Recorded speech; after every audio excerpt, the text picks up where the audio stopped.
The lights are off and away they go. Extremely loose. He's managed to hold on and they get. He missed the complete. That is crazy stuff. Side Freitas is on the grass on the infield before. He slides through. He tags Richard.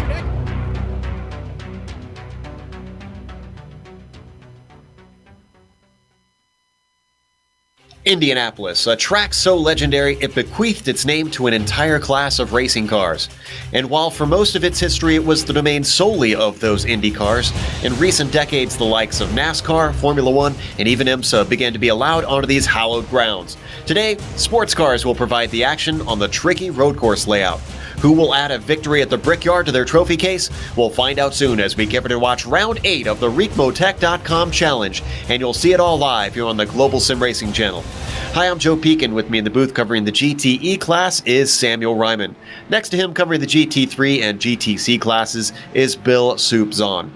Behind the scenes is our director, the Dr. Amjad Yaman, and he's using cameras provided by Dougie Beard. Sam, Indy needs little introduction to most race fans, but why don't you tell our viewers a little bit about this place?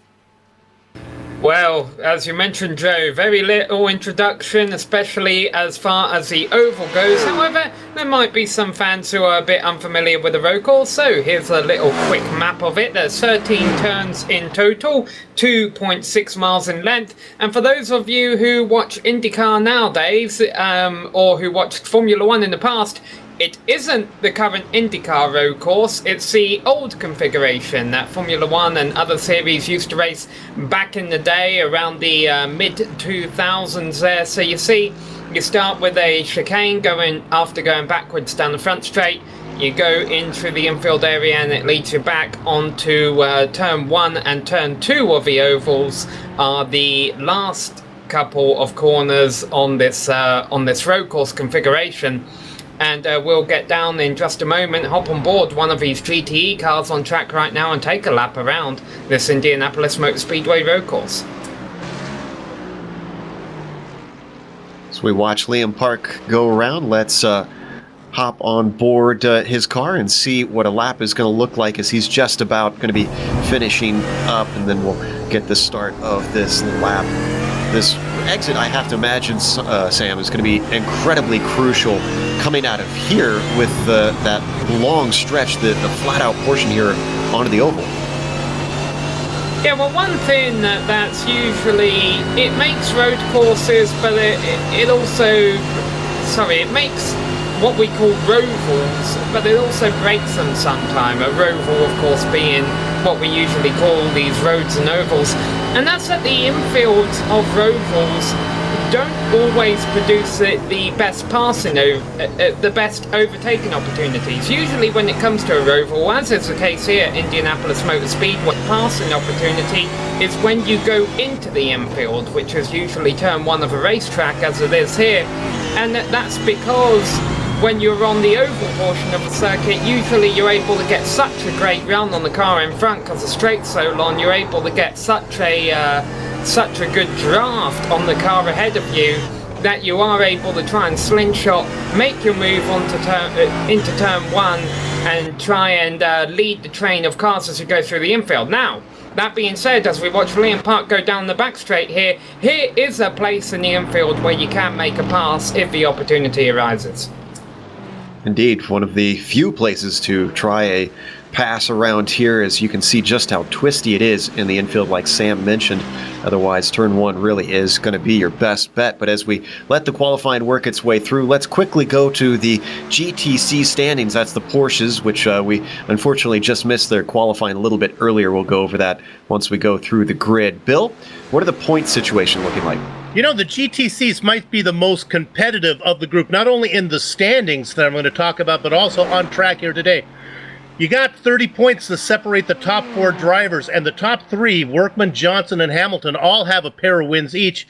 And Dargett even has a win down there in 4th position. So you see up top, it's Bart Workman. He's got 10 points over Scott Johnson. All these American drivers, Paul Honeybake, Hamilton, and then the last car down there, Ralph Kemmer, rounding out the overlay. Now, qualifying just got wrapped up. This is what's interesting. Dargett is your fastest qualifier in this class. Hamilton is going to sit in second. Look how it's almost inverted. Then comes Johnson, and the slowest of the group, Bart Workman. So they took the standings, and this kind of inverted it, Joe. Speaking of the importance of the qualifying, one thing that we need to watch out for here in GT3 as the laps continue to tick off for this class's qualifying. Dexter Castro currently down in 5th out of the 6 cars in the GT3 class. Now, this race is important because he needs to outscore Drew Lidke to try to seal the championship. And right now, Drew Lidke seems to be doing everything he needs to do, Sam, to try and keep that from happening, putting himself into 2nd. Yeah, and 0.6 of a second off of Jordan Weeks, so that's pretty significant right there. Jordan Weeks in his Mercedes has been performing very strongly recently, and looks early indications of that he could do the same today. Of course, the one thing I always find interesting about this class, especially today, it's the only class out there with different cars in it. We have Mercedes, as Weeks pulls his Mercedes off into the grass. He's letting another car go by. We have Mercedes out there, but then we also have, if we get Peter Hebron here on screen, he is in the Ferrari GT3 car, and then there is one lone BMW being driven by Dexter Castro, so there's always a bit of a little manufacturer battle going on in this class too. Normally we have 2 different makes in the GTE class, which we'll get on track for qualifying next. Unfortunately, it's only Ferraris today, so going to be just a single make class for the fastest cars out there today. And as always, there's only one car in the GTCs, and that is the Porsches, as we follow Trampus Kolthoff, currently sitting in 3rd. And he's actually taking a tow and is going to give another go with some fresh tires on the car. And I think he should have enough time to get at least one more flying lap in. He's currently sitting in 3rd and very close to Lidke. Could take him off the front row of the GT3 class. Yeah, you see in the top left corner of your screen is the time we have remaining in this qualifying session. Now, what that is, though, that encompasses all 3 classes. This qualifying session is 35 minutes long. The first 10 minutes, which ended at minute number 25, was for the GTCs. This session for the GT3 cars will end when there's 15 minutes left on the clock, and then the GTEs will qualify from 15 minutes to 5 minutes left on the clock, and they'll reserve the last 5 minutes for the drivers to get ready, get geared up for tonight's 60-minute event. Right on board with the BMW of Dexter Castro, seeing if he can get himself a little bit higher up on the board, a 125.3 currently. That stays at a 125.3, improves by a few hundredths of a seconds. Unfortunately, it's not going to take him out of 5th in qualifying. And I'm going to take a guess here, Bill, that potentially Dexter was bemoaning the lack of top end of this BMW at this course. Yeah, I got good news and bad news on this. Maybe we take a second to look at the points as I talk through it. Yeah, Dexter was talking that, it's kind of the nature of the beast with this car, but he was saying that if he can outscore Drew Lidke enough where he can lock it up, then he'll step away from the BMW and see if he can try something else for these last couple of laps. Right now, Dexter leading the points by 50 over Drew Lidke, the Canadian driver. Trampus Karpov in 3rd position as well. Now, we have another U.S. driver, Tim Collier, in 4th, and then the Argentinian, Rocky Garcia, down there. It'll be sad if Dexter, as we can show you those points, it'll be sad if Dexter breaks up with the BMW. It's kind of like be like Will Smith and Jada Pinkett breaking up. They've been together a long time. It's kind of nice to know that the love affair continues, but I think Dexter's just about had it, not only with the BMW, but GT3 cars in general. The stewards have gotten on the radio letting the drivers know that they have to finish their laps in the GT3, and they're going to be releasing the GTEs any moment now. That one's going to be an interesting fight between the likes of Darling, Oomshoom, and Tarbox. 4 big names in this class, very fast drivers. The name that you didn't see in the GT3 points is Jordan Weeks, who has only been here the last couple of weeks, pardon the pun, and he's got to win. He's good. He's going to be fast today. He's going to be on the pole.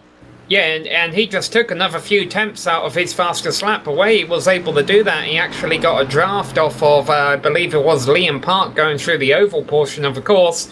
So he already had a few temps in hand over the rest of his competition. Now he has several, which he may have needed, because Trampus Koltov just jumped up, I believe. But still several temps shy of weeks as GTE qualifying begins. And great news for Dexter Castro as Koltov has bumped Lidke off of the front row. Lidke tried to come back at him with one last lap, but it wasn't enough to improve his time. Interesting development there at the end, as you see the GTEs now coming out on the course. So with that, why don't we go to Bill one more time for the GTE points and see how that's looking. Well, it's been a little bit of a surprise. You would think, from my basic experience in this thing, it's all been Umberto Roca in the past, the Bolivian driver, but not this season as the newcomer. He's making impressions both here and also in the Autobahn series. Of course, that's the Canadian driver Jeffrey Ohms as he sits on top of the charts. Now, don't give up on Paul, oh my darling, is only 50 back. Jimmy Hume, who's been promoted out of the gentleman class, jumped him all the way past the M class, making a good run up here now, racing with the big guys in fourth. And then Andrew Horsley down there will argue with all the naysayers as he's sitting 107 points back.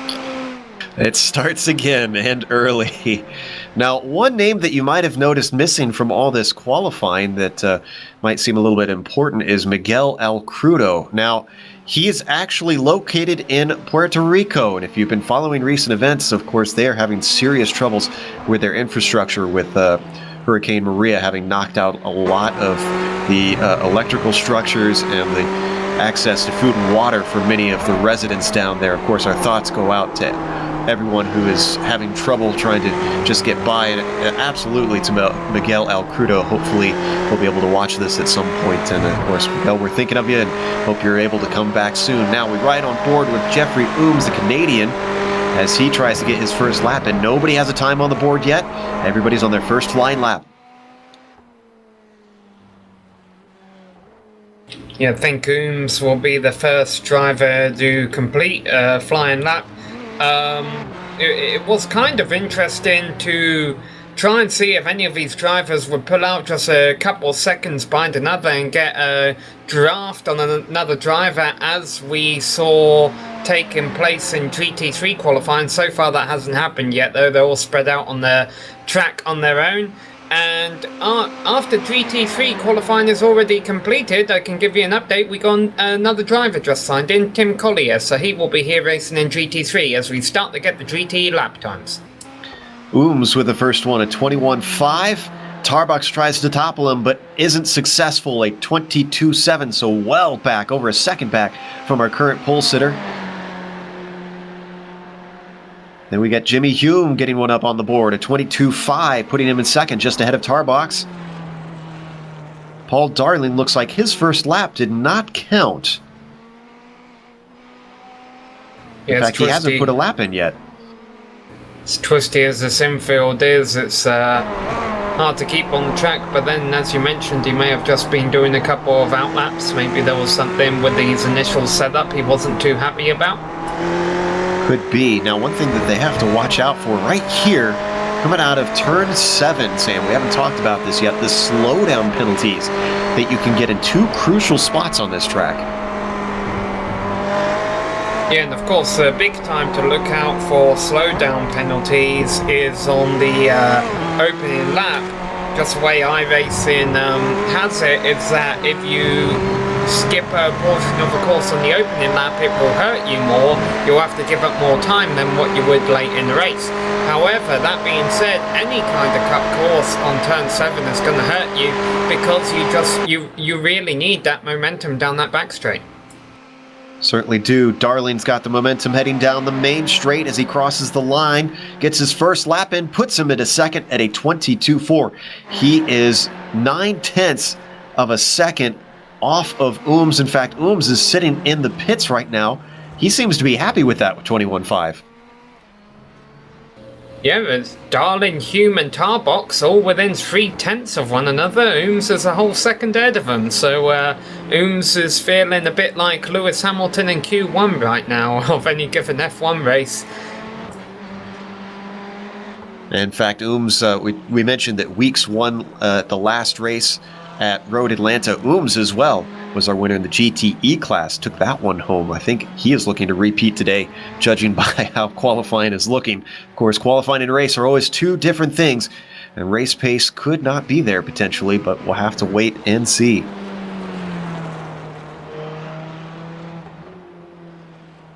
The big name that's missing here today is Umberto Roca, not up here racing with the GTEs.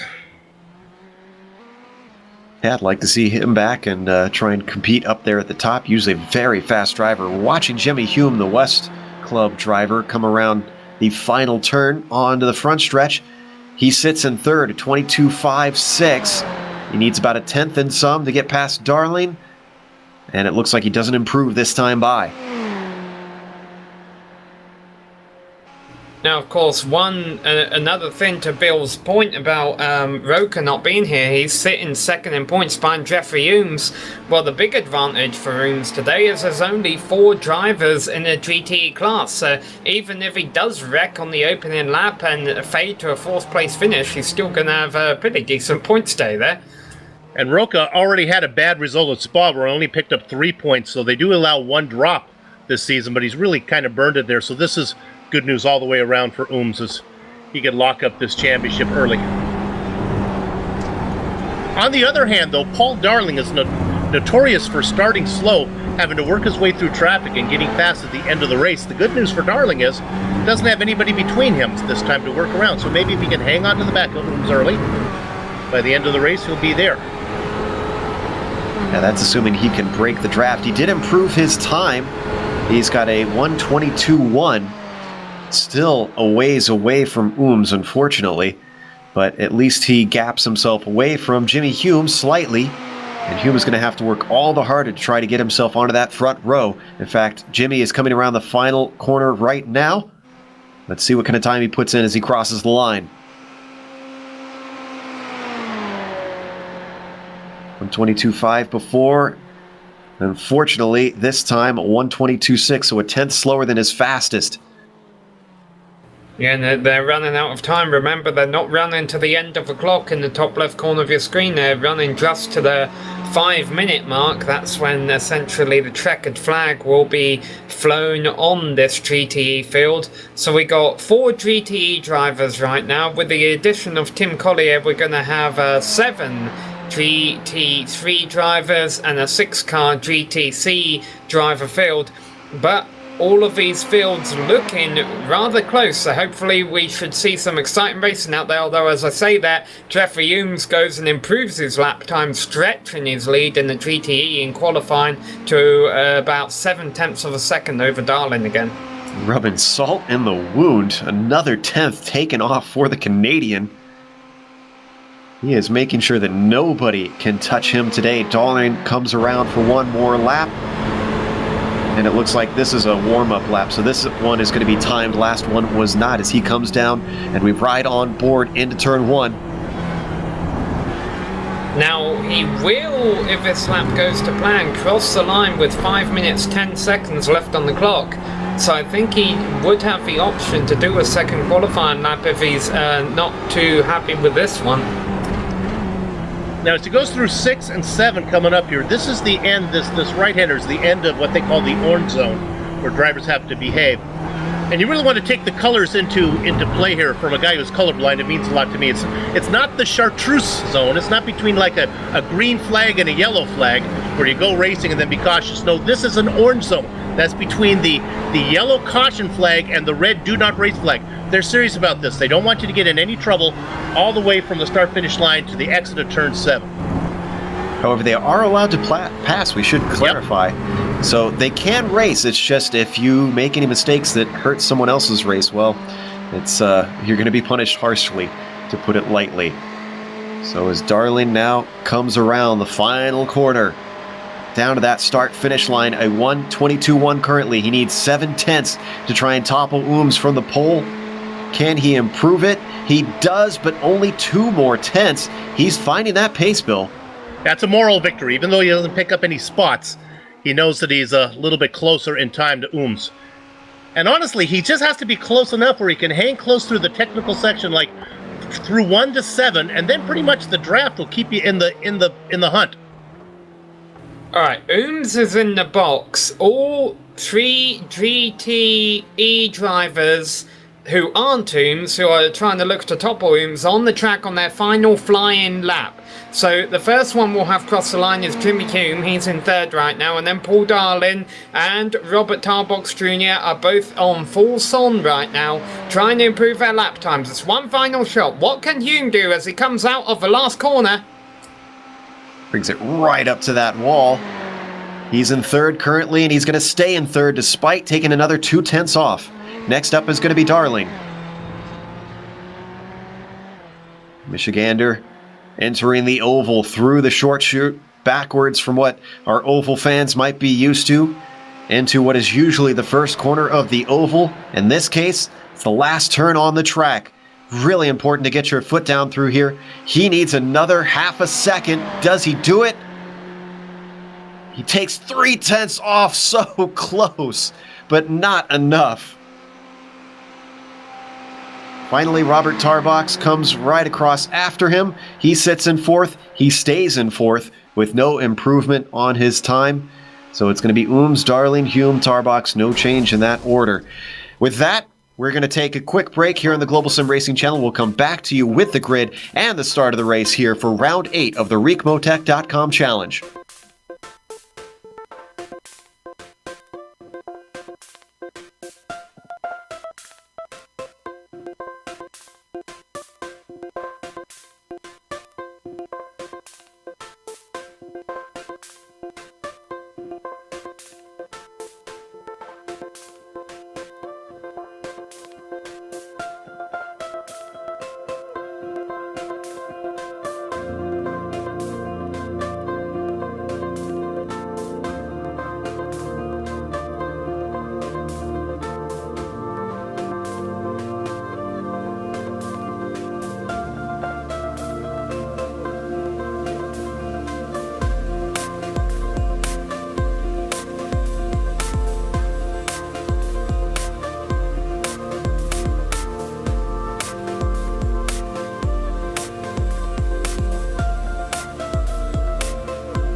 Welcome back to the Indianapolis Motor Speedway. We're getting ready to watch round 8 of the Ricmotech.com Challenge. 60 minutes of racing today.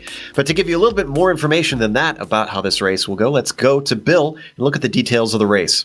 Now, the Ricmotech.com series is always picking up new viewers, so for them, let's go ahead and show you what's going on. Pretty simple stuff. This is round 8 of 10, only 2 more after this one, and there's 1 dropped race in there. Race distance, we're going 60 minutes today. Now, there's a little bit limit on the fuel, so we expect them to go 1 stop for sure. I'll be doubting if anybody takes tires with only being a 60-minute race. We've talked about the orange zone. It's all the way through the exit of turn 7. The first real passing zone will be that left-hander, turn 8. Doubt if we'll see much going on the first lap. And if they get into trouble, as always, 1 fast repair, and they may want to save that till the pit stop. Certainly don't want to use that one too early. The qualifying is now obviously completely finished. They had their drivers' meeting after the cars left the track, and now they're waiting to grid up. So with that, let's start off with the GTE class. Sam, what's the grid look like up there? Well, we reported it at the end of the qualifying session there. There were just 4 drivers fighting for that pole position. Jeffrey Ooms got it, but at the end of the day, he actually only got it by less than 0.2 of a second over Paul Darlin. Paul Darlin continued to improve. It'll be interesting to see what kind of fight he can put up against Ooms today. About 7 tenths behind him is Jimmy Hume, starting in 3rd place in a 00 Dick Dastardly car, though we're sure Jimmy's a much better driver than that. And Robert Tarbox Jr. will be rounding out the GTE field. Okay, let's go ahead and look at the GT3s, and it is the guy we talked about, the latecomer to the series. It's Jordan Weeks going to be starting at the top of that grid. He's going to be, 5th overall, I guess. Travis Kartoff after him. Drew Litke and Peter Hebron go in the next 2 drivers. Then the guy in the BMW is leading the points, but right now he's 5th fastest. And, of course, that's the main man, Dexter Castro. Liam Park is in 10th position. And then way down, we're talking about Tim Collier. You don't see him on that one. He's going to start from the pits as he didn't get a qualifying time. Joe? Then the GTC class, Jay Dargert is going to be starting on the pole with them. Paul Hamilton, the outside of row 1. In 3rd, it's going to be Scott Johnson, followed by Bart Workman. In 4th, Rick Smith will be behind them in the 5th spot. And then rounding out the 6-car Porsche field is Matthew Overton as the cars now start to grid up and we get ready to take a pace lap around here. The usual question always goes out. We'll start with Sam. Who's your pick today? Oh, looking at GTE, you know what, I'm going to go out on a limb and say Paul Darlin. Jeffrey Ooms was the fastest in qualifying, he was the fastest in practice, and he's going to have a good points day, pretty much guaranteed. So I wonder if Darlin's going to throw a challenge into there, throw a wrench into there and say, hey, everything might be going your way, but we're here too, and I'm going to fight you for this top spot. Since I mispronounced his name while calling the grid, let's pick him as the winner. And, of course, that's Trampus Koltoff. He sits a little bit slower than Jordan Weeks. We'll see if he can get around him. And Sam, we'll let you pick the guys down there in the GTCs. Oh, well, I went out on a limb on the first one, so let's pick the obvious choice here, and that's the driver who was fastest in practice and qualifying, Jay Dargett, starting up front in that number 22 machine, and also he... Well, mind you, Paul Hamilton is the most recent winner, coming off a win at Road Atlanta.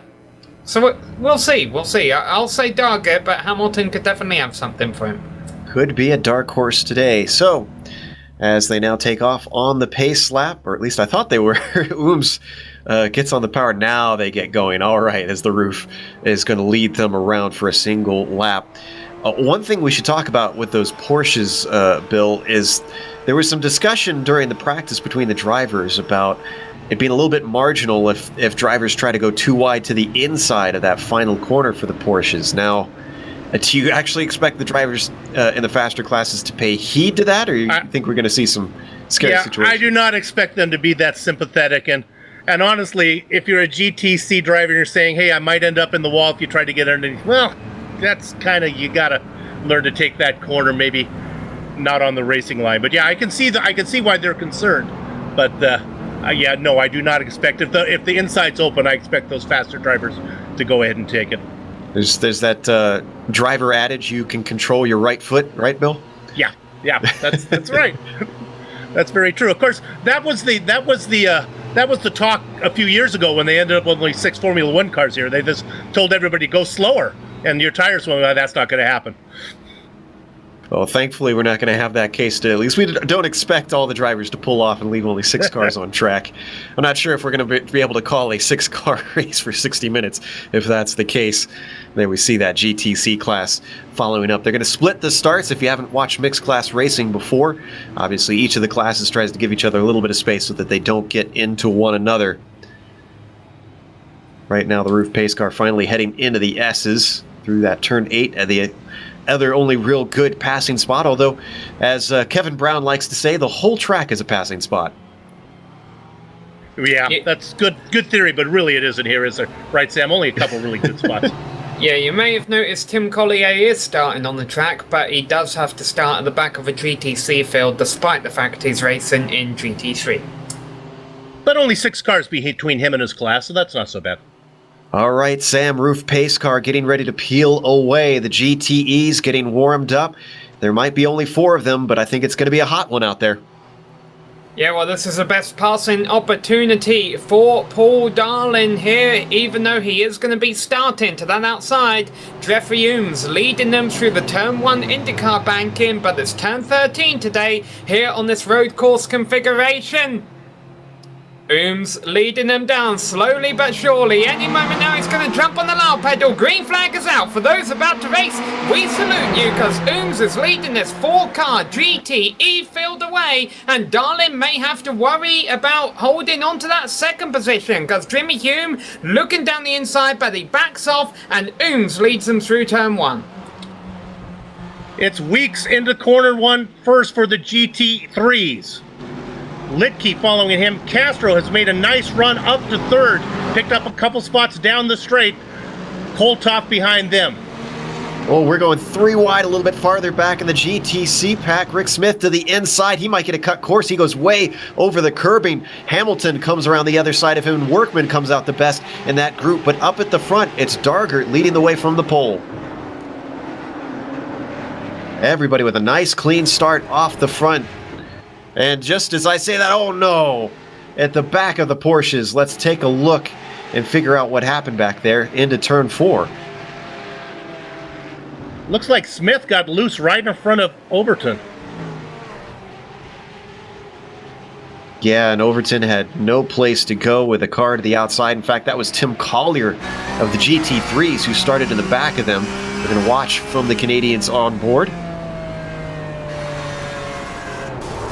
Yeah, that's our last 2 GTC starters who got involved there. Now, already weaving going on down the front straight as the drivers complete lap 1. So, we didn't see any change for the lead from pole position in any other classes. But I wonder if that's because the drivers in second are trying to set them up for a pass on lap 2.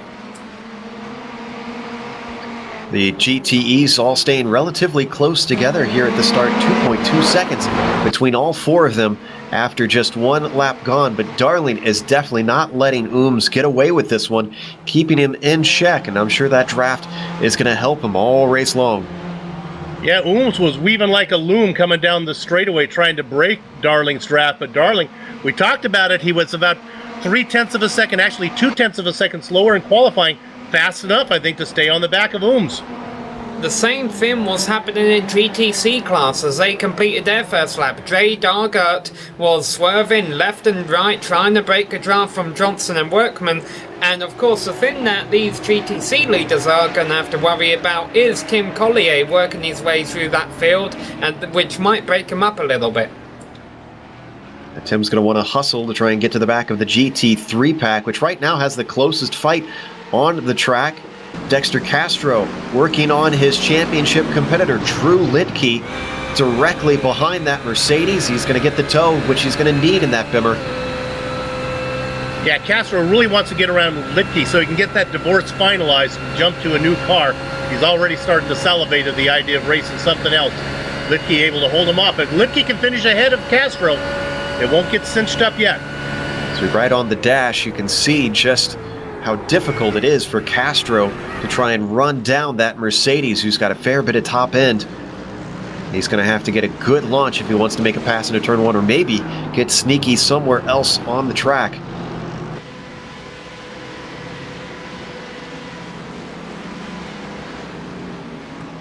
Still the closest battle out on track. It's stretched out to half a second between our overall leader of Ooms and Darling at the moment. Yeah, not as stretched as Ooms would like it though. Darling is definitely still within striking range if he's ever able to get a good exit coming out of the infield and onto the oval banking. Now, of course, even if he can get a good run here, which I think he has, he may opt to not make a move now, but if this was the final lap or 2 laps to go, you can bet he would be trying to be as late as possible on the brakes heading into turn 1. I have a feeling he might get it this lap though.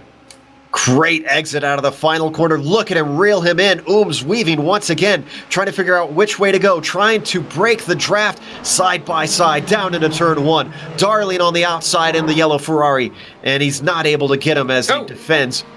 And Hume spins from 3rd behind. Now, fortunately, there's a big enough gap between the GTE and the GT3 classes that he's able to rejoin 4th on course. He does lose that position to Robert Tarbox Jr., but he didn't have to worry about waiting for the GT3 leaders. Right on board on the West Club driver, and it looks like maybe just a little bit distracted by that battle as he gets narrowly avoided by Tarbox, who sneaks through and is going to bump up to 3rd. Still, he's 4 seconds behind our top 2. Looks like it's now a 2-horse race.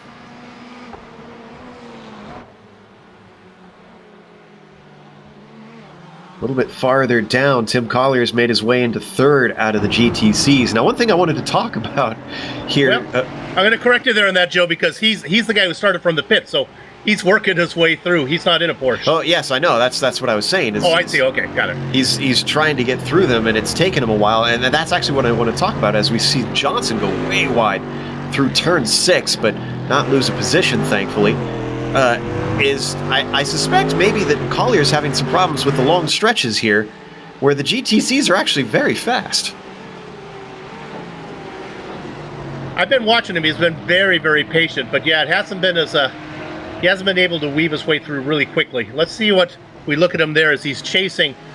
That's Darka he's chasing.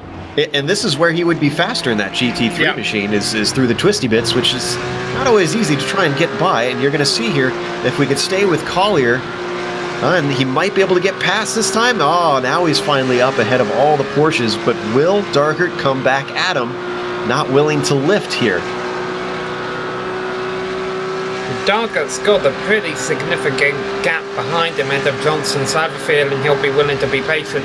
I almost wonder, Bill and Joe, if the reason Tim was late to this session, maybe he had a real-world commitment that could have hindered him from practicing, because as Bill mentioned, he was being very patient in those opening few laps, and I almost wondered if he was just trying to catch his bearings, make sure he got all his marks down before he really began to charge his way through the field. Meanwhile, the battle for the overall lead has not broke up at all. Darling is still right on Oom's rear wing. Now, last lap he didn't attempt anything, but this lap that's not going to be the case. He's going to try and do this again.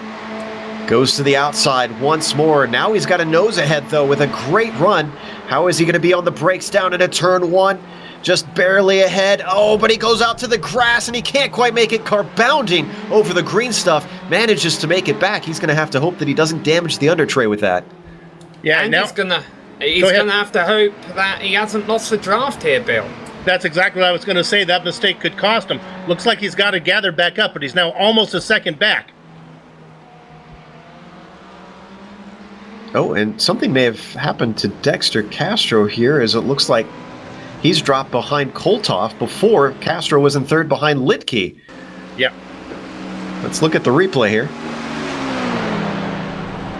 This was just another one of those straight fight draft battles. And unfortunately, it was Dexter the one ahead, breaking the air in the Bimmer. And the Ferrari of Kolthoff's just streams on by. Yeah, I think Dexter in the infield last lap around, he didn't have an off really, where he had all 4 wheels off in the grass, but he put a couple wheels over the curbing, and that could have just cost him a little bit of time in the twisty portion, and then Kolthoff didn't need asking twice when they got back out to the main straight. He's going to try and get it back from him as they come back to the oval portion. Let's stay on this, but I do want to acknowledge that we saw Dargett go very wide when we were on board down into turn 1 when Collier passed him, but he hasn't lost too much time to Johnson, though he has closed in. Now, down to that first corner. Can Dexter finally use that slipstream? Or is the BMW still going to be at a disadvantage? Looks like that 49 Motorsports machine is going to have to stay in 4th. Yeah, the GTC the GTC leaders, as you mentioned, Joe, are a lot closer than what they were at the just a couple moments ago, Bill, down to 1 second, I believe, whereas it was 1.4 seconds last lap around. Yeah, the big loser in that class is Paul Honeybeck Hamilton. He qualified 2nd in class. He's now racing in 4th. He's lost 2 positions if you do the math. And these drivers, as we see them brake for turn 1, they certainly do not have an easy time into this slow corner after that fast straight there, Bill, because there's very few driver aids on these Porsches. Yeah, nice battle going on now as the top 3 guys are within shouting distance of each other. With the smaller field here today, at least lap traffic shouldn't be that big of a factor. We hope, anyways. It still could come into play, especially if you get caught in the wrong portion of this infield. I wanted to give GTE drivers an honest lap to see what Ooms and Darling could run on this circuit without battling each other. And sure enough, oh wow, Ooms got close to Matthew Overton there. But Ooms was 3/10 of a second faster than Darling last lap around, so Darling was going to start losing a bit of a draft but I wonder how much this GTC traffic is going to help. Speak of the devil, and there he is, just like that. Lap traffic comes into play right away with our leaders. Last time it hurt Ooms, this time it's helping him as Rick Smith has nowhere to go to get out of the way of Darling, and Darling takes a horrible line there through turn 9. And now the gap opens up to 2 seconds. Yeah, Ooms was hurt when he first got there, but Darling was crushed trying to force his way through. This broke up the top 2, but brought together the last 2, as Rick Smith and Overton are now crunched together by that traffic. In the meantime, Johnson, has he had a problem here?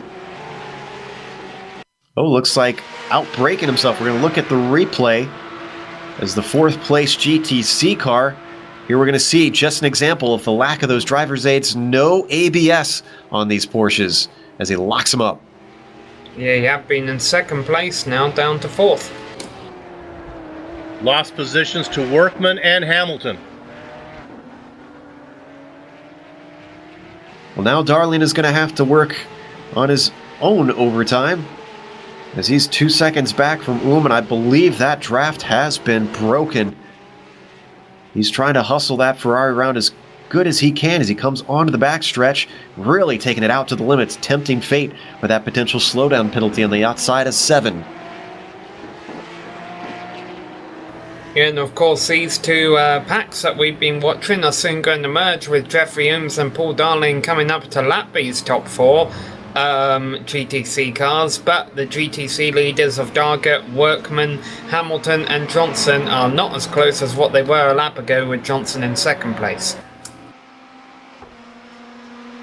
Hamilton's now got one of his spots back. Remember, he started in 2nd, as we just mentioned not long ago, and slipped down to 4th. He's got another second to get up to Workman and try to get back onto that front row. They're getting caught at a rate of knots. And I think we almost just saw our first example of one of these Porsches not necessarily being passed on the oval, but losing the air on the front of him in the oval. Rick Smith really pushed out to the wall in Jimmy Hume is off. 2nd time today for Hume, once again in the same spot. Before he spun it into turn 1. Last time he slid to the outside. This time he goes the other way. Gets it turned around and restarted though. Yeah, and that Porsche that was behind Hume there before he spun was Rick Smith. Smith he just had no air on the front of his Porsche going through the final corner, and that really pushed him out near to the wall. He had to let off to avoid knocking it down. Here we're going to watch Rick Smith, the Club West driver, getting a real scare, coming up at quite a few miles an hour to this corner. I'm actually curious how fast they are going when they come through there. Looks like over 150 miles an hour. Not a point where you really want to be scraping the wall.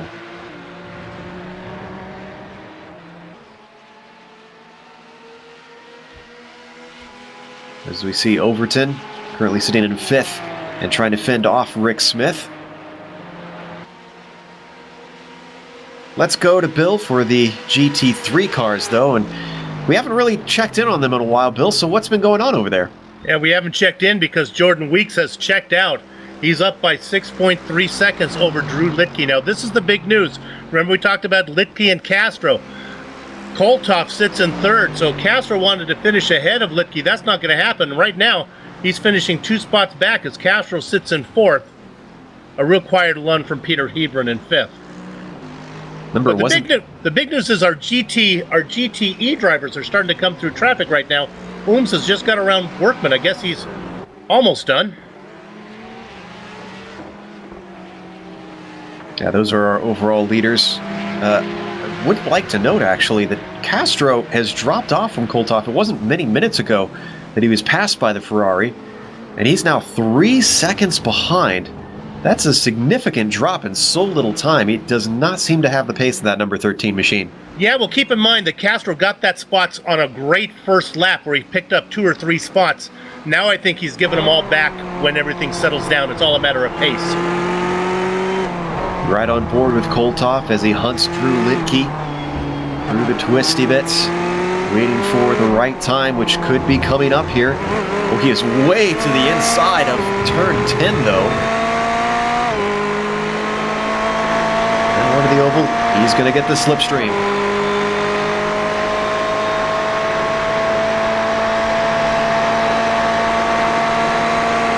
Where is he, actually? He's relatively far back. He might get a little bit of a boost to his top end, but it certainly looks like it's not going to be enough to try and dethrone Litke from that 2nd spot. Yeah, and Litke really didn't seem too concerned there. He wasn't trying to weave or anything to break it. Now these guys are coming up to another battle that could hinder them. It doesn't sound that important, but it's for the last spot in the entire field. Rick Smith and Matthew Overton, these two have been very close together for the last 3 or 4 laps. Weeks got a nice cushion. He's taking his time. See if he can get him going into 8. He'll get 1. Once again, you can see the oof in these Porsches. He's barely getting by, and the under braking is where Weeks really gains the time. Going to come around the outside, but not brave enough to stick his nose into turn 9.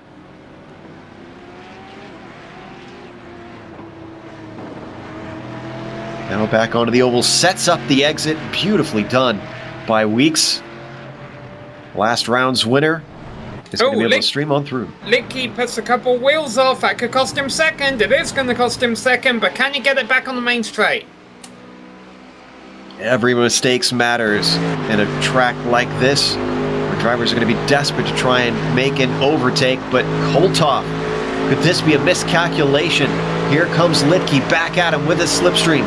He's going to have to go the long way around. If he can hold it into turn 2, he could get the inside of that corner. He's well ahead once they hit the braking, though. Here comes Koltoff back at him, and Koltoff defends successfully. He gets hit in the back, though. Litke gets on the radio to apologize very quickly. Little Mercedes to Ferrari love tap there. What if we could get a close camera angle on that Mercedes and see if he got any damage? If he did, that could hurt him greatly. That could allow Castro to catch him if he loses top speed here. I think he got away with it, it looks like.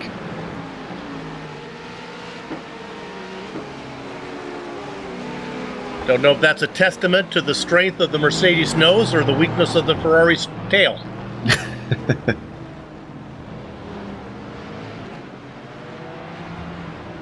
Well, this breaks up a few of the battles as once we stepped away from Overton and Smith dropped back by about a second, and they're about to go through right now. There you can see Kolthoff is caught up to the red, white, and blue machine of Rick Smith.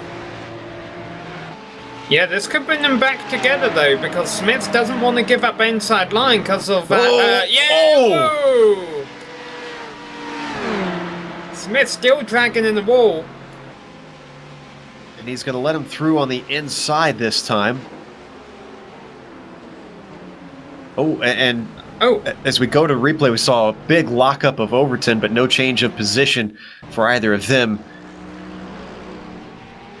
Here we go with the replay. Yeah, this was ambitious at best. Yeah, well, Smith didn't want to give up the inside because we saw what happened to him when he missed the apex earlier on. He almost got into the wall. But then I think right behind him here, he's thinking, okay, Smith will stay to the inside then. But Smith's like, no, I'll take the outside, you go inside. Just a little bit of miscommunication there. The good news for these drivers is they all get to take one free repair each, and I've got to imagine we're closing in on the pit window. I think there was definite contact from Smith and potentially from Kolthoff. I couldn't quite see whether or not Kolthoff actually did hit the wall. And once again, you have to wonder if there's any damage there. So we watch Dexter Castro sitting behind both of them, hoping that both have damage, I'm sure. Oh, and look at this for the GTC lead here. That's Dargert, who has not been able to drop Workman. The 309 is now hounding him as he takes a lot of curb coming through turn 5. And one thing they're going to have to start to worry about, Bill, is the fact that Jimmy Hume is coming up to lap him.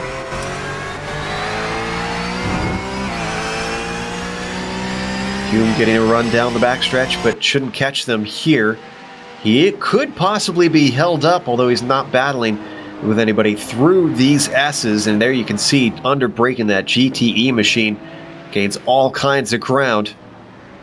I think he's going to want to get around him in the same place that we just saw the miscommunication the last lap. He gets one off the corner and now into the oval. He's gaining ground on our leader Dargert, and he's easily going to move to the inside, so that should be a non-issue. Now the question is the air going to be taken off the Porsche of Dargert? Is this going to hamper him as he comes off the bend? Looks like he's nice and smooth.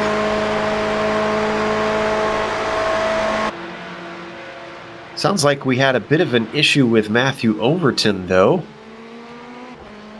Yeah, Overton had a big off, and when he slid back onto the track, he tagged Rick Smith. It was pretty hard, actually. I think they might have both got away with it, just the angle. But this is a battle that's been going on for last, Billy. Oh, and it started with some GTE traffic there. Well, that was GT3, actually. That was Peter Hebron and the GT3 Ferrari that got him. And yeah, hard contact. And that was that battle for last we were watching, and it broke up, and then, like Sam said, they got back together. Smith is out in front now, but I'm not sure. They both took a real shot. Overton's coming in, so we'll see if this is for his quick repair or if he opts to retire it, because he did stop on track after that incident, almost like he was about to just call it quits. Probably close enough to the pit window here. 37 to go. Might be there. It's going to be tight, I'm sure, but have to imagine like the paparazzi, Bill will keep getting us up to date on all the breakups and coming togethers out on track. William Park, in the meantime, having his own issue coming into turn 6. Liam Park, excuse me. Liam Park goes off to the park. It's not a nice day that he was hoping for, I imagine. That was driver error, obviously. And the only car he has to worry about is Tim Collier, who is gaining ground, only 7.5 seconds back. Sam, remember when we were watching that battle with Ooms and Darling went off? They tried to make the pass, and we said, uh-oh, that might be the end of it. Well, look what's happened. Darling now 5.4 seconds behind Ooms. Yeah, definitely not good news for Darlin. Now, also, not sure how great a news this is for Peter Hebron fans as he comes into the pits. I wonder if I'm sure this is a scheduled stop, but I wonder if also it proves he's got to take his free repair if he did pick up some damage from that incident we saw just a little bit ago, and he needs to get that repaired early on here. On screen, we see a little bit of damage on the left side of the car. Let's see if it pops into place. Yes, it does. So he did indeed take his free repair. Any damage from here on out is going to hurt the Mid-South driver, Jeffrey Ooms, up at the front of the field, as was mentioned. A 5.5-second lead over Paul Darling. I don't think anything is a given, though, here, Sam, because we've seen a few cars have some very scary moments coming onto the oval. Yeah, we're only 25 minutes into this race. Usually, whenever you see chaos in a race, especially GT racing, it all seems to be in the last 5 or 10 minutes. And, boy, we've already had, as you mentioned, quite a few heavy moments in just the opening stages. Talk about fast repairs and how iRacing perverts your real life.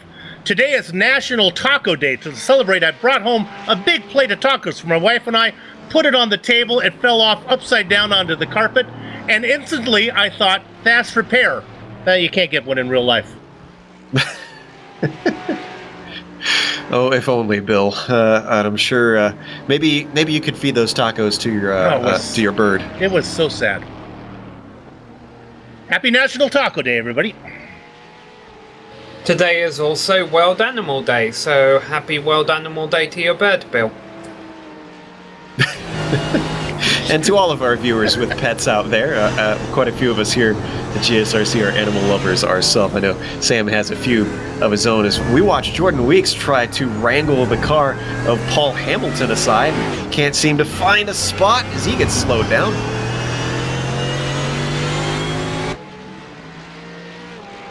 But now Sam looks like he's going to be able to slither through. Was that a snake pun? Yes, it was indeed. I set you up, buddy. All right, well, I guess Sam doesn't want to talk about his pet snake. No, I mean, man, it's just Jordan Weeks is doing such a great job in that in the GT3 class right now, and I'm sure with these GTC drivers, they look behind them, they see those pointed headlights coming, and they're looking at it knowing that eyes slit like that usually resemble a poisonous snake, and they're like, okay, need to get out of the way of this guy. Jordan Weeks definitely not under threat, though. He's still got 8.5 seconds over Koltoff. Now, the good news for Dexter Castro, even though he does need to outscore Drew Lidke to be sure that he seals this championship, Lidke does need to outscore him by, I believe it was about 6 points, if I recall correctly, Bill. Yeah. So I don't think there's a 6-point difference between third and fourth. He might just be able to run home from here and seal the deal. Yeah, even at that, if it's close enough, for Castro not to win it, I mean, disaster has to befall Dexter, and Lidke has to be blessed with the luck of the Irish, as he would have to basically win out. But yeah. Dexter won't abandon that BMW until he knows he has the championship locked up. Of course, and there's 2 rounds left, round 8 of 10 here in this CMS season.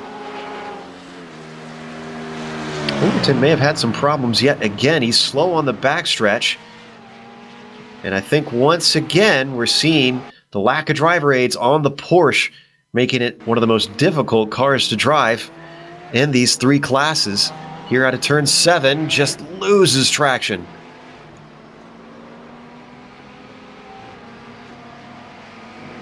Doesn't hit anything, comes to a halt, gets it going once again once he patiently waits. Whoa!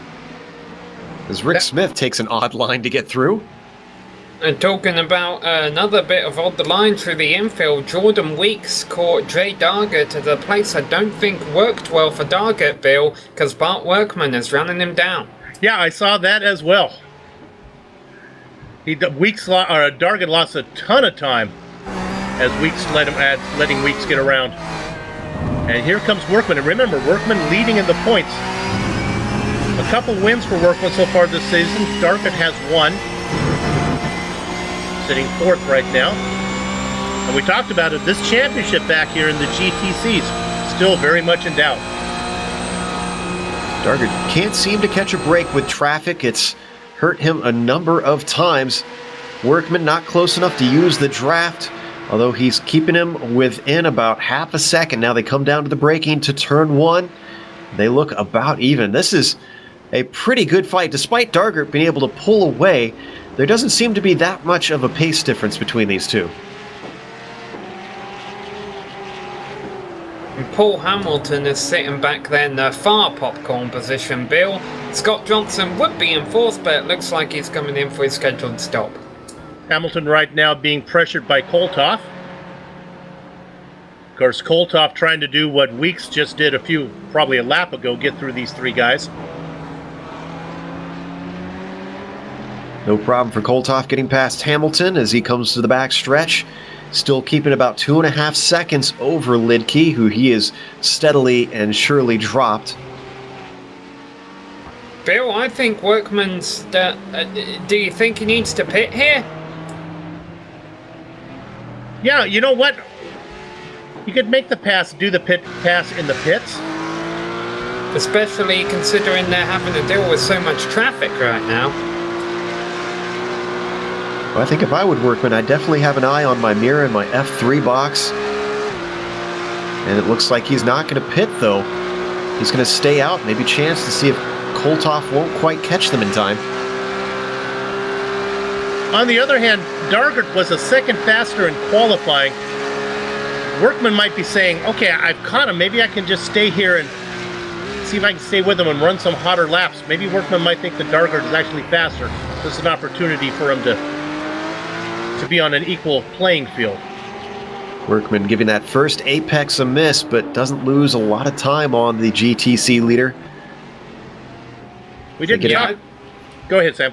I feel the problem with the driver staying out this extra lap, Bill, is Koltoff and Lidke, who aren't too far apart from each other, are coming in their rearview mirrors in a hurry. Oh. And as I say that, Koltoff almost ruined it. Losing traction out of turn 6, manages to get it back onto the black stuff, but Koltoff losing time now to Lidke with a mistake. And this gives a little bit of a reprieve for Workman and Dargard up at the top of the GTCs. And I think they're going to be caught just as they come to the spot where they want it, here at the Oval. Or maybe not. Oh, they might be caught in the final turn. This could be tricky. Does Workman come in this time? And if he doesn't, does Koltoff just say screw it and try and pass on the inside of the Oval? He's too far back.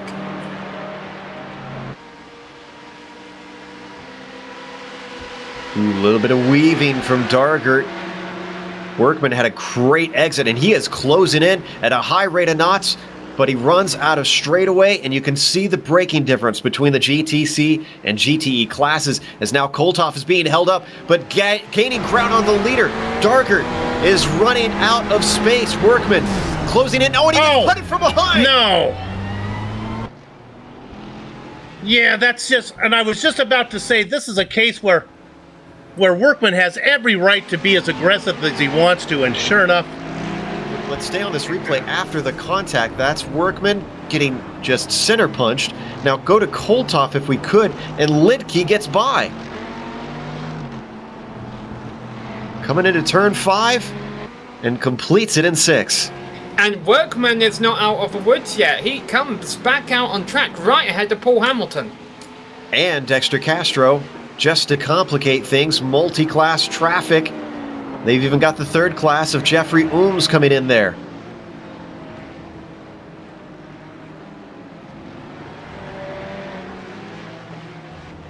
Meanwhile, it sounds like Dargard giving some instructions. Okay, he's going to let both Koltoff and Lidke by now that he's on to the Oval, so they're going to be able to continue their fight. Yeah, well, after he saw what happened to Workman, he wants to make sure he's safe. And Now, Workman's 7 seconds back, too, so Right. he doesn't have to worry. There's a case where Sam and I were both right. Sam wanted to come in and take a pit stop so that Workman to come in, so that exact thing doesn't happen to him. I wanted Workman to stay out because he was running down Darkert. Can't, darned if you do, darned if you don't. You're right on board with Kolthoff, who's been demoted to 3rd. Lidke missing a number of apexes. He is struggling out there. Kolthoff looking for a spot into turn 5, but the track is going to switch back into 6. He is late on the brakes, trying to go the long way around. Cuts back, gets to the line.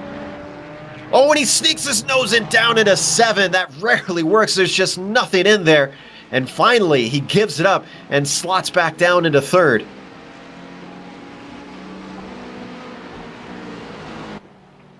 Kolthoff is getting a little bit antsy in that Ferrari.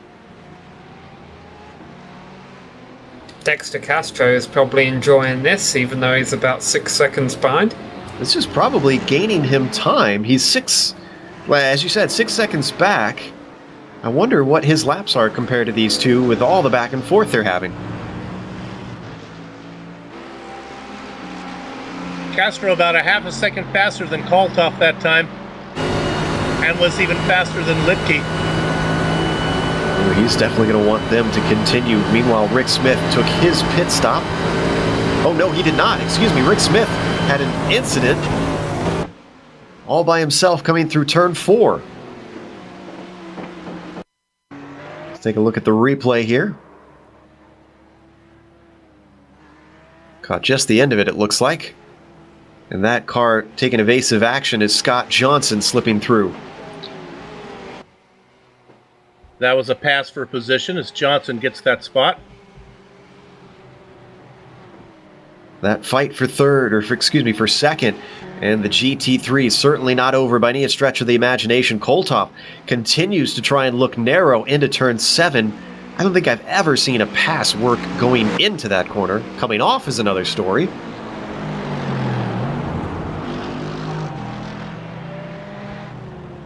And as we look at this, we have our overall leader coming up behind him. Though they look very similar, if you notice the yellow headlights of the Ferrari behind, that's Ooms in the GTE class. GTE cars have the yellow headlights if you're ever confused between the two Ferraris. They look very similar.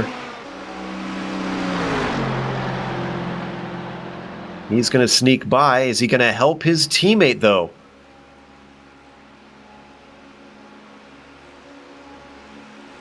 Not with that racing line. There we go. Oh, he's given room by Lidke, and this could be the opening that he needs if he can get the run off the corner. Kolthoff can't take advantage. Lidke is going to stay in 2nd. He helped his teammate by getting to Lidke in corner 2 and slowing him down there. One thing I keep noticing here, Bill, is it looks like Kolthoff is a lot stronger on the brakes.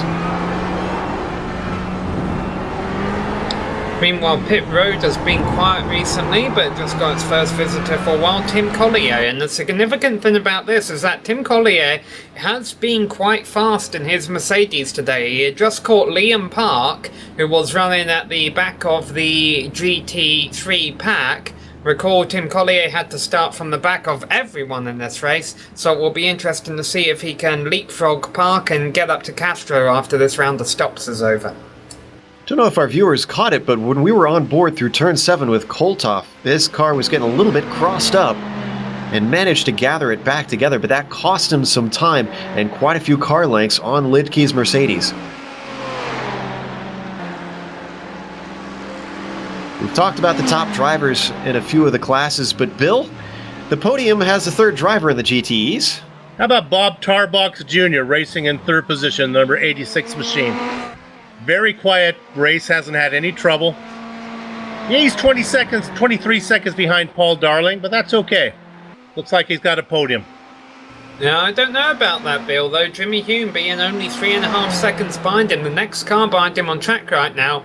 Let's not forget, Hume has had a couple of issues today, including a pretty costly spin, and he was about half a second quicker than Tarbox in qualifying. So this battle, I would say, is definitely not over for that last podium spot. If I'm correct, I think Jimmy Hume changed his first name from James to Jimmy. That's a good move. Jimmy is a much faster name than James. Good old Jimmy Clark, I'm assuming you're referencing there, as Hume last few laps, 24 flat, 23.5, 23.4. Tarbox's last 3 laps, 23.6, 23.7, and 23.6. Tarbox definitely consistent at least. A little bit slower though. Rick Smith, we've seen him involved in a couple of minor incidents today. He's now heading into the pits. I'm sure he'll be getting a free repair. And Paul Darling running second overall. This is our highest driver to have come in for a stop. Let's see how this pays off for Darling. Now, he's probably way too far back to try and jump Ooms. Well, I think what Darling wants to do here is try and jump Rick Smith ahead of him, make sure he gets out ahead of Smith, because Smith, being one of the slower GTC cars here today, or at least he's not having as strong of a performance, he was holding Jeffrey Ooms up a little bit when Ooms came to lap him. If Darling can beat Smith out of pit road, that's a few seconds he won't have to wait, and sure enough, he's going to be able to do that. Fantastic catch there, Sam, and the differences in pit times between the two classes has afforded Darling the opportunity to sneak on through. He returns last in his class, but the only in his class to have pitted so far. Bill, I think Paul Hamilton overshot his pit stall. It's been in there for a while. An average stop is about 13 seconds. He's going to be okay. He gets out about 13.8. Now, we can report that Bart Workman now has inherited the lead in GTCs. He did not come in yet. Dargard has. Oh, but Jeffrey Ooms, our overall leader, he comes in for his stop, slowly working his way up the pit lane to that very first pit slot. I agree with you, Joe, that Darling most likely won't leapfrog Ooms here, but will be interesting to see if he's able to close the gap. As Ooms comes in and hits his pit stall nicely, doesn't have to back it up. Darling is currently coming around that final corner. Ooms is still stationary, waiting for that fuel to fill. Now he's out past the pit exit line, and Darling is well back. Darling was about 2 seconds faster in the box and cone to cone, but not enough to make up what Ooms had. I imagine Jeffrey didn't want to cut the fuel all that short, maybe took a little bit of extra petrol to make sure he didn't have to worry about it. Meanwhile, as we check into that battle for third, Hume and Tarbox both pit on the same lap. Here comes Tarbox out first, and Hume is still there. Now he gets going. Yeah, that was not good for Hume at all. He was a lot closer to Tarbox coming in. And you saw on our live timing and scoring there, Darling was able to bring the gap to Ooms down from 7 to 5 seconds. I still don't think a battle between Hume and Tarbox is over for the final podium position, but Hume has a bit more work to do now. The interesting one is going to be Bart Workman. He's got 41 seconds on Jay Dargard and has a stop to make. Can he get in and out in 41 seconds and jump him in the pits? Remember, he was right behind him till he ran into trouble and he fell well back. And we're not going to know yet as he's going around one more time. Yeah, I was going to say this is his best opportunity to try and put in as many fast laps as he can to attempt a leapfrog. He's got to worry about our overall leader, Jeffrey Ooms, who slides through the inside down into turn 1. Back in GTC class, I mentioned Hamilton overshot his pit stall. It means he comes out of the pits right ahead of Johnson. Johnson following in his tire tracks through the S's. Meanwhile, Tim Collier is off just behind them, actually. And he made a driver error down into turn 8. We're going to watch this Mercedes lose the rear under braking. And the bad news about this is he probably could have been battling Liam Park after Park made his scheduled stop. Now, though, I think once Park comes in and out, he'll have about 5 to 10 seconds on him. Lidke and Kolthoff coming into the pits, Bill. And Lidke lost a little bit of time on that spin that we just saw, as he had to take an unusual racing line. Cost him maybe a couple tenths. Castro in behind them too. So a big chunk of our GT3 field electing to use this lap for their pit stop. Only one pit stop expected today if you missed our pre-race show. And then everybody will be going to the end. Only 16 minutes left. We are in the dying stages of this race. And while we're looking at that pit stop, the big news now is Bart Workman has come in leading in the GTCs. Wow, Kolthoff is in his pit stall for a long time. He loses a position to Castro a lot of the time to both Lidke and Castro. How much longer was he? Because I wonder if maybe there was a black flag for speeding in the pits. Kolthoff in there for 20 seconds. 10 seconds for Castro, 13 for Lidke.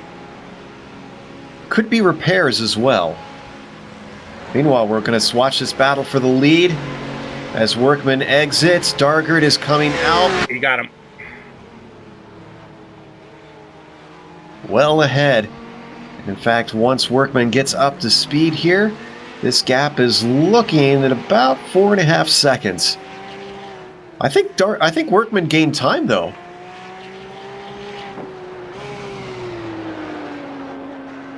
Well, now he's got 15 minutes to run that down.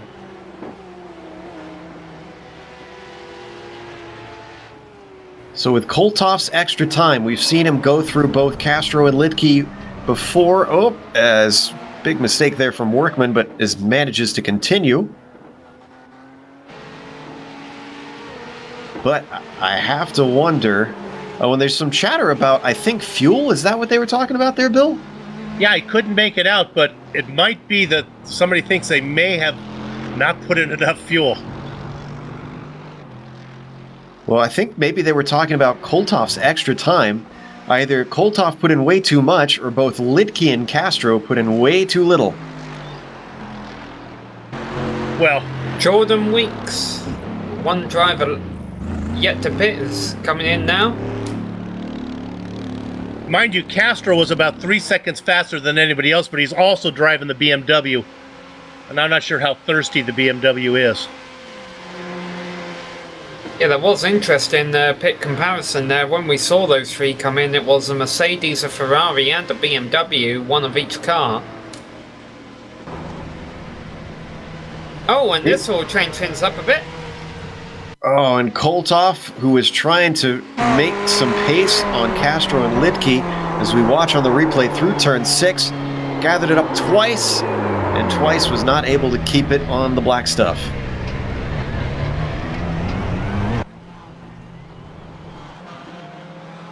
Doesn't lose a position. Peter Hebron well back, 13 seconds behind, but that gap between Kolthoff and Castro now up to 10 seconds, and he still has 13 minutes left to go. That's going to be a tall ask.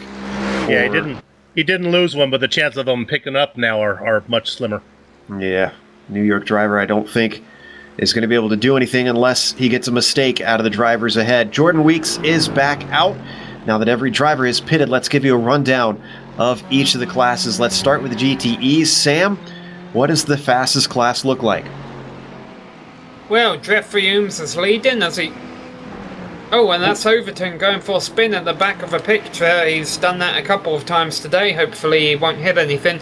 But Jeffrey Ooms has been pretty much dominating the GTE class. Of course, he was challenged by Paul Darling early on, but once Darling made an attempt and it didn't work for him, he has slowly but surely dropped back to 7 seconds back.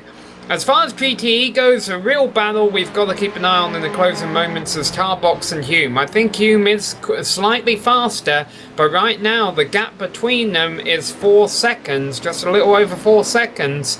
So that's playing to Tarbox's advantage, I think, with only 12 minutes left in this race. Jordan Weeks leading in the GT3s. by a comfortable 24 seconds. The real battle is going to be between Drew Litke and Dexter Castro. Litke probably has the legs to stay out in front right now as he runs in second, 5.5 seconds ahead of the man from Maine, Dexter Castro. Travis Kolthoff, we saw him have that spin. He might have been able to challenge for a podium spot, but now he's 9 seconds behind Castro, 14 seconds up on Peter Hebron running in 5th. Joe, what about those GTC guys? Jay Dargert still our leader. He had a bit of trouble early on with traffic, but he seems to have since vanquished that and has put a gap of 4.5 seconds over Bart Workman, who gained ground with a great pit stop.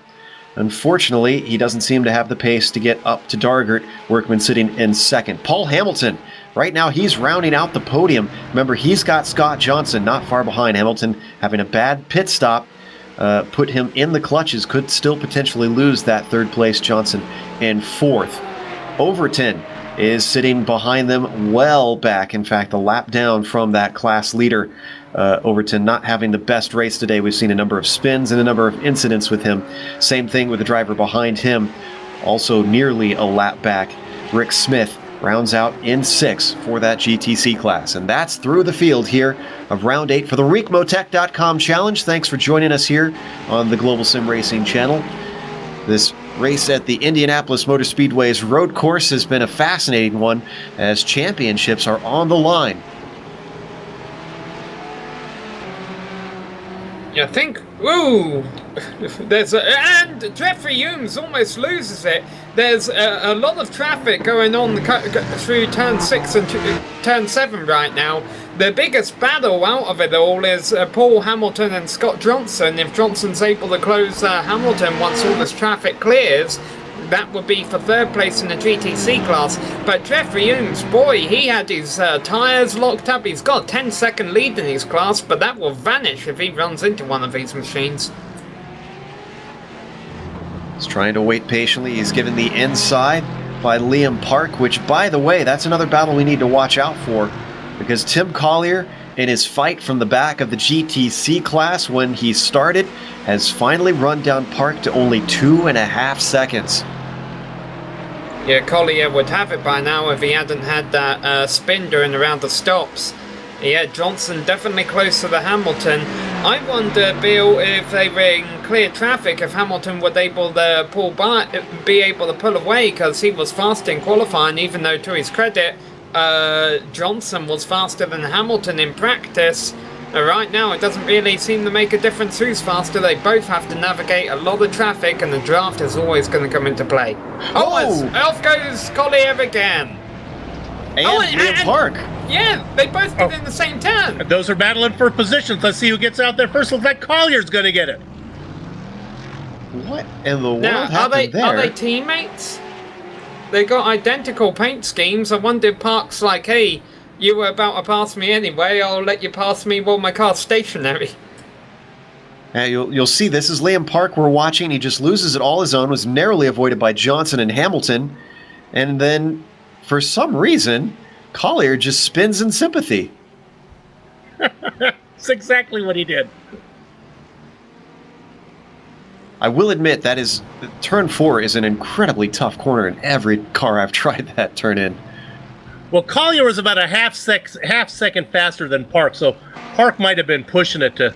That justifies his spin. I guess Collier pushing it to get there. Here comes Hamilton and Johnson onto the front straight.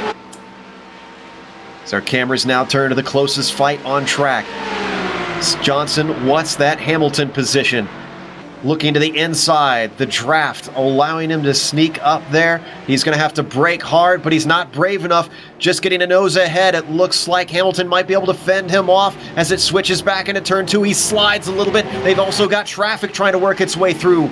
As it looks like Hamilton is going to be able to hold on for now, but look at this. This is our leader, Jordan Weeks, who gets hit.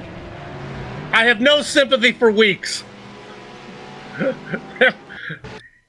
Weeks has a 30-second lead over the guy who's chasing him, putting his nose in there in a battle for position. Podium spot as well. Ooh, and he got big damage on there. Darlin's the other driver who was kind of holding onto the back there. So, as you mentioned, Bill, neither of them have had any reason to try and get up there other than they wanted to get out of a hornet's nest if something bad happened. Well, Weeks still has to try and get by them again now. Indeed, Weeks got stung. He's going to try and not get stung again. He's a little bit more cautious this time, waits patiently. Now he gets to the inside of Johnson.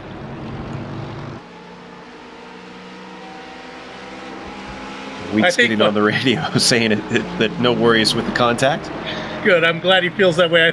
I think my sympathies towards the back markers kind of came out there. We're kind of supposed to say impartial, but come on. You got a couple guys in the slower classes fighting it out for position. Give them a break.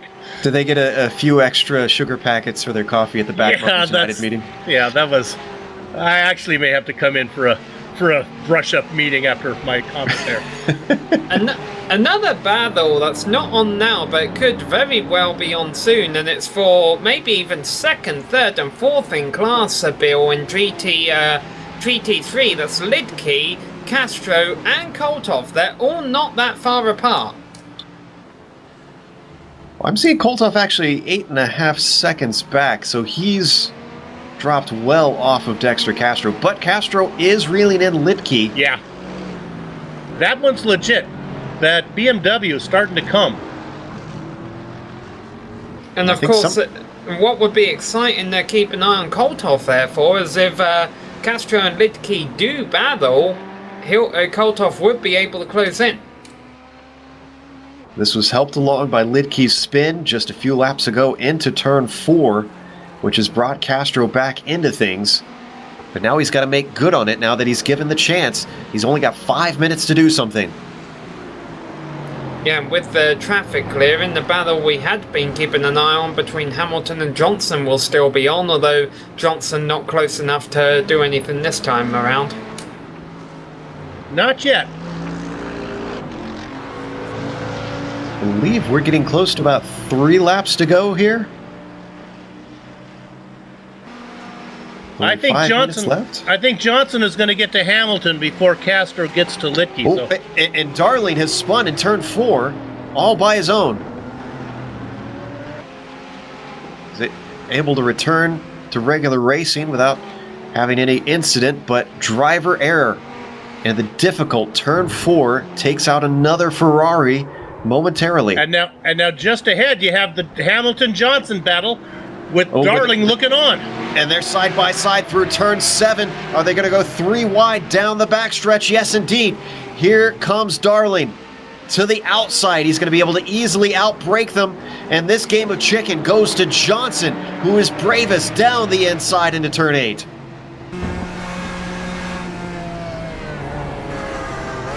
Fantastic opportunistic move by Scott Johnson to get himself onto the podium. And how quickly is he dropping Paul Hamilton? Yeah, it's kind of see you later boy like it was a skater boy as he starts to really... And now Hamilton has to deal with Collier, who also has places to go. But he lost the air off of that car and backs off of it significantly. Bill, I might have to dock pay for that reference. Jimmy Hume is catching Tarbox for third in GTE. Boy, a lot of battles heating up in just the closing moments here. Yes, we wondered if Hume could run down Tarbox. He's been chipping away slowly but surely. He wants back onto that podium in that double-aught Ferrari. Tarbox, in the meantime, looking to hit his marks. He was consistent before, as he remained so. Last 3 laps, 24-aught, 24-2, 23-5. Not as consistent as he was in the middle of the race. Tarbox out there racing for 57 minutes without a care in the world. And all of a sudden, here comes Jimmy Hume. Guys, I don't know, as Jeffrey Ooms comes to the line, if we're going to have 2 or 3 laps left. Ooms is crossing the line with right about 2 minutes and 42 seconds left to go, which is exactly what it takes him to do 2 laps around here. It's going to be tight, and that raises the question, one of your favorite topics, Bill, who put enough fuel in? I think the only one we're really worried about is Castro, who was really, really fast. But again, he's in the BMW, so it kind of skews the numbers. Oh, and Liam Park has caught up to Tim Collier with a great run. Yeah, this is bizarre. I expected Collier to kind of check out on Park once he got going before him ahead of that incident. Almost wonder if this means Collier is low on fuel. He's trying to save a bit. Could be. If he has any damage that's slowing him down. Both of them were way off of the apex in the final corner, oddly. This could just be... I mean, they have no one to catch at this point. This could just be formation flying at this point. Well, they also have no one who can pass them. They're battling for 6th and 7th, the last 2 positions in class. Workmanoff. Ooh, second place in the GTC class. Loses a ton of time on our leader, but he's well safe from Scott Johnson in 3rd. You see coming into turn 7, just slides off into that grass. Cost him about 8 seconds. He can afford to do that once. Not going to be able to do that again with about a minute left to race. Boy, that fight is heating up for 3rd place in the overall podium. Hume now within half a second of Tarbox. I think we are on the final lap. It looks like Ooms crossed the line with about 1 minute 15 seconds left to go. It takes him 1 minute 21 seconds to do a lap around it. Jump over to him just in case at the end of this lap, but right now I want to keep an eye on this battle for 3rd as we ride on board with Hume. Closes in, they get past the GT3 machinery. They're going to have still Tim Collier to the outside who tries to stay out of the way. Tarbox tries to get himself a little bit of a draft. Hume closes in. Not going to get an opportunity down into turn 1. It's a big lockup from Hamilton. And there's a battle right in front of him. This is Johnson-Hamilton battle ahead. Not as close as it was before, about a second apart. Meanwhile, our overall leader, Jimmy Hume, comes onto the oval, or excuse me, Jeffrey Ooms. Similar names there. But Jeffrey Ooms has been leading the whole way. White flag comes out, which leads to the checkers. Jeffrey Ooms is going to win with a repeat here at Indianapolis. Jay Dargett will be the next class winner to cross the line in GTC. Doesn't really have any pressure from Bart Work. In fact, that's Jordan Weeks, our GT3 and GTC leaders, about to come across the line at the same time, Bill. If we both announce it, it's Jinx, you owe me a Coke. But up at the front of them, it's Jay Dargett, who's going to take the win in GTC in dominant fashion. Jordan Weeks, likely so. Behind them, Tarbox is going to get 3rd ahead of Hume. Very close. Just sneaks home, kept him at bay. Nice podium from Robert Tarbox. And Johnson able to hold off Hamilton as he gets that final podium spot in the GTCs behind Bart Workman. Good race. In fact, Hamilton must have had a big mistake because he is well back from Johnson at the line. With that, we're going to go to break here on the Global Sim Racing channel. We'll come back with the unofficial results as well as driver interviews. And on screen, stick around because we'll have all the upcoming races here on GSRC.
Welcome back to Indianapolis Motor Speedway. We just watched round 8 of the Ricmotech.com challenge. Up at the front, Sam, in the GTEs, it looked like it was going to be a fight at first, and then, unfortunately, it kind of petered out. Yeah, it was definitely a fight in the opening stages there, but then as you mentioned, Jeffrey Ooms pulled away from Paul Darlin once Darlin made an error, and at the end of a race, 30 seconds was the margin of victory after Darlin had a late spin as well. Robert Tarbox Jr. was third in class, only just a few tenths of a second ahead of Jimmy Hume, who came home fourth. Jordan Weeks went wire to wire ahead of Drew Litke in the GT3s. Dexter Castro did a good job. Started about 5th position, got up a little bit, lost some, ended up on the final podium spot. Trampus Kolthoff took a ton of fuel, that's what he was saying in the post-race chat, and that's what cost him that position. He's going to have to finish in 4th. Peter Hebron gets 5th. Liam Park and Tim Collier, boy, he had to start in the back of the field. He made his way up, couldn't quite get Liam at the end. He finishes in 7th.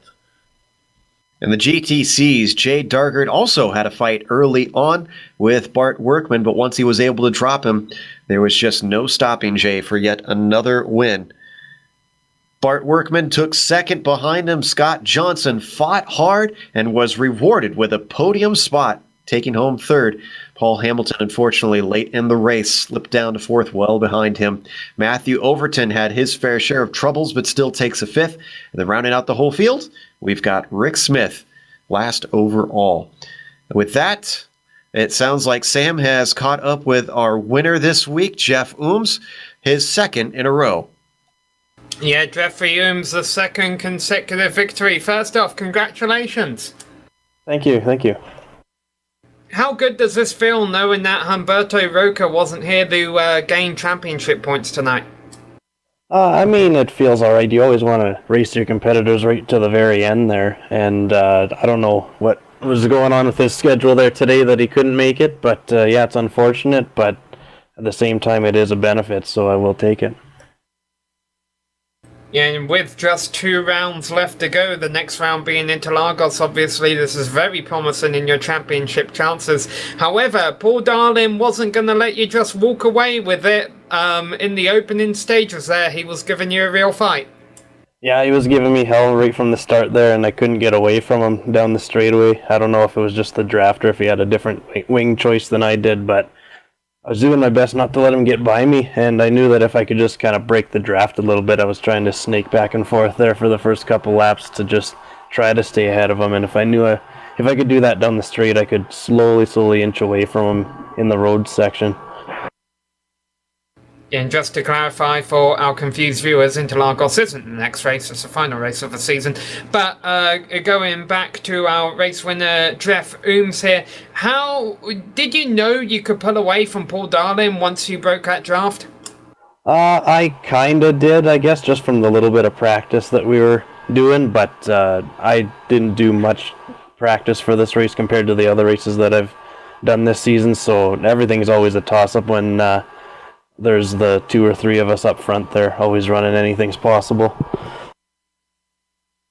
Absolutely, and we saw that traffic out there was a bit treacherous from time to time as well, but you navigated your way through, took another victory. It's Motorsport that's next. We wish you the best of luck there.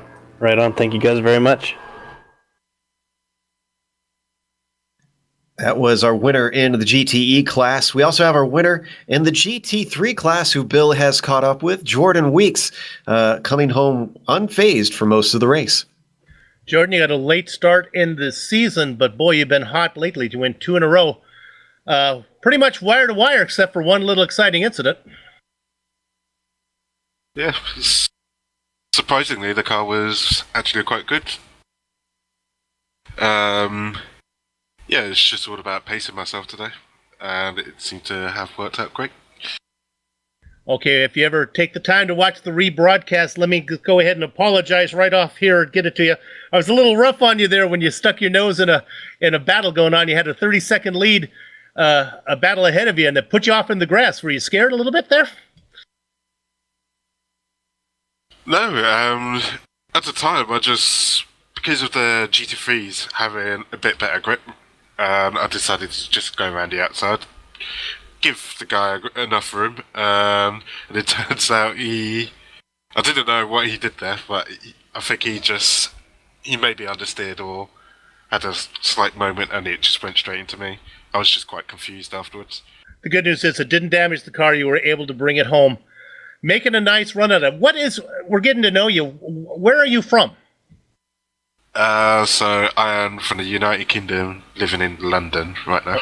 That is the spot to be, I guess. But I think United Kingdom over here in the States, that's what I think of.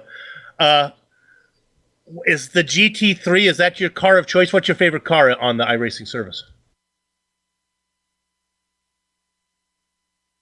At the moment, my favourite car is the Mercedes. But in the past, it used to be the old 4GT when it had the broken suspension. Right. I understand completely. Hey, well, congratulations on another win. 2 more to go. Let's see if we can run out to get 4 before the season's done. Yep. At Motorsport, I'm going to be pushing for 3 in a row. All right, Jordan Weeks, your winner in the GT3s today. Hailing from London. That's the place to be if you're in the UK. Joe? Well, the place to be in the GTC class is first, and Jay Dargert took that one home as he grabbed himself a win. Jay, it looked like there was a little bit of trouble with Workman holding on to you at the start, and then you were able to slowly get away from him. Would you attribute him holding on more to the traffic or the draft? Probably both of us with the draft and traffic. I was really just kind of biding my time the whole race. I had an exceptional setup on this track, and I could kind of get away when I wanted. So I just didn't try to overdrive the track for most of the race. But there towards the end there, Bart started coming in a little quicker than I anticipated. There was some talk before the race between the GTC drivers and the other 2 classes about how marginal it was for you guys through the final corner. Did you have any problems throughout the race with anybody trying to get in there at a time that's inconvenient for you? No, not really. I think everybody worked out well tonight. Jimmy and myself got pretty close coming out of that final corner one time. He just had a better run on me, so I had to lift out of it a little bit and let him by. But other than that, no troubles anywhere else, really. I think everybody played well tonight. Now, this will obviously narrow the gap between yourself and Workman in the points. Do you think you could get into the top 3 before the season is over? Well, being a long-time racer most of my life, I gave up on point racing a long time ago. I'm really here to race as hard as I can, have fun. So I really don't even know where the points stand. I know I missed last week. We went sailing took a little vacation, went sailing and that. But I catch who I catch, and the chips fall where they fall. That sounds like a true racer to me. Well, congratulations on another win. We hope to see you next week.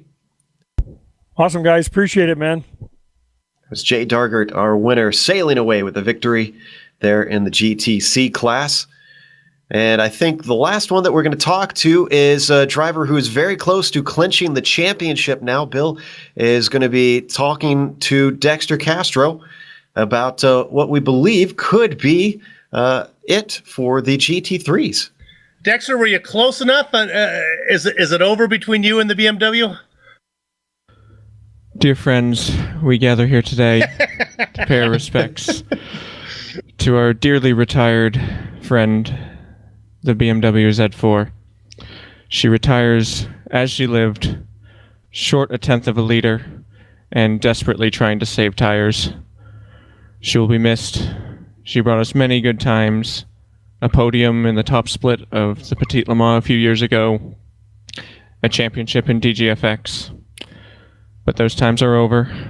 We must move on to new friends. Oh, well, this is a sad day indeed. Hopefully there won't be any alimony involved in this breakup. Where are you going now? First of all, congratulations on the championship. Well, what are we going to see in? I think you'll find us in the Ford, and I think it's less of a breakup and more of we're putting her in a home. getting and taking her out of her misery. Okay. Hey, congratulations on the third place finish today and the championship in the GT3. Good job, buddy. Yep, thanks, Bill. That was a good interview. Who knew that Dexter Castro could write good you Googlies? But we're going to close up here today as the race is now over and only 2 rounds left to go. As we mentioned, we are not going to be covering the next round, but we will be back for the finale at Interlagos. Of course, we want to thank Ricmotech.com for sponsoring the Ricmotech.com challenge. And of course, we want to thank Miguel Alcrudo for all the work that he's done behind the scenes to organize things. And again, wish him the best down there in Puerto Rico. And a huge thank you to everybody who has been able to pick things up, since he couldn't really do a lot of behind the scenes work this week. The members of the Champion Motorsports series have done a lot to try and make sure things keep moving in his absence. Thanks to the companies that provide the software and hardware for our broadcasts are listed here on your screen.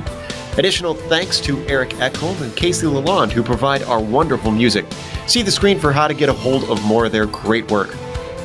Thanks to the team today, Amjad, Bill, Sam, and Dougie. If you'd like to find out more about GSRC, including upcoming races, you can find it at globalsimracingchannel.com, or you can check out our social media. We're on Twitter at GSR Channel, or Facebook at /GlobalSimRacingChannel.